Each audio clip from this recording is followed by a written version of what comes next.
போதைப்பொருள் விவகாரம். ஸ்ரீகாந்த் கைது, கிருஷ்ணாவிடம் விசாரணை. போதைப்பொருள் பயன்படுத்தியதற்காக திரைப்பட நடிகர் ஸ்ரீகாந்த் கைது செய்யப்பட்டிருக்கிற நேரத்துல இன்னொரு தமிழ் திரையுலக நடிகரான கிருஷ்ணாவுக்கும் சிக்கல் ஏற்பட்டிருக்கு.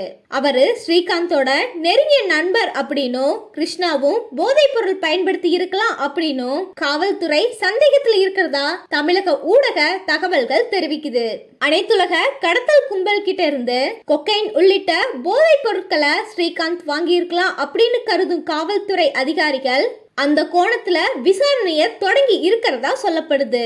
கொஞ்ச நாளைக்கு முன்னாடி சென்னை நுங்கம்பாக்கத்துல இருக்கிற சொகுசு மதுபான விடுதியில இரு தரப்பினருக்கு நடுவுல ஏற்பட்ட மோதலுக்கு அப்புறம் பிரசாத், அஜய் ரோஹன், துண்டல் ராஜா இவங்க எல்லாரும் கைது செய்யப்பட்டாங்க.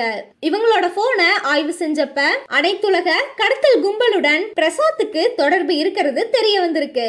அந்த கும்பல் கிட்ட இருந்து போதை பொருட்களை வாங்கி அவருக்கு தெரிஞ்ச தகவல் தொழில்நுட்ப நிபுணர்கள், தொழிலதிபர்கள், திரையுலகத்தினருக்கு அவரு வித்துட்டு வந்திருக்காரு.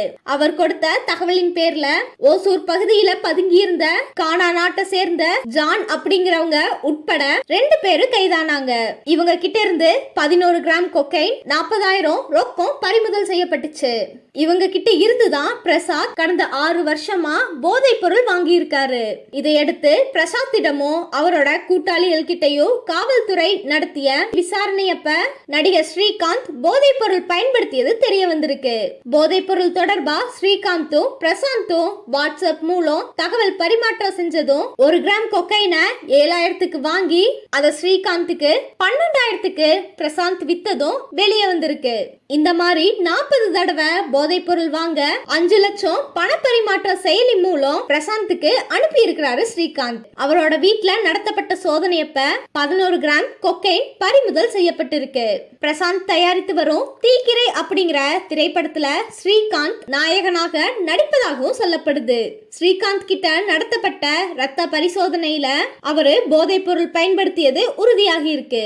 அதுக்கப்புறம் அவர் திங்கட்கிழமை கைது செய்யப்பட்டு ஜூலை 7ஆம் தேதி வரைக்கும் நீதிமன்ற காவல்ல சிறையில அடைக்கப்பட்டாரு. இந்த நேரத்துல ஸ்ரீகாந்த் கூட நட்புல இருந்த நடிகர் கிருஷ்ணாவுக்கும் இந்த விவகாரத்துல தொடர்பு இருக்கலாம் அப்படின்னு சந்தேகம் வந்திருக்கு. இவரு இயக்குனர் விஷ்ணுவர்தனோட சகோதரர். அது மட்டும் இல்லாம இவர மாதிரியே தமிழ் திரையுலகத்தை சேர்ந்த வேற யார் யாருக்கெல்லாம் போதைப் பொருள் பயன்படுத்தும் பழக்கம் இருக்குது, வேற யாரு கடத்தல் கும்பலோட தொடர்புல இருக்கிறாங்க அப்படிங்கறத பத்தி காவல்துறை விசாரணைய தீவிரப்படுத்தி வர்றாங்க. இதனால திரையுலகத்தினர் மத்தியில பரபரப்பு நிகழ்வதா ஊடக தகவல் தெரிவிக்குது.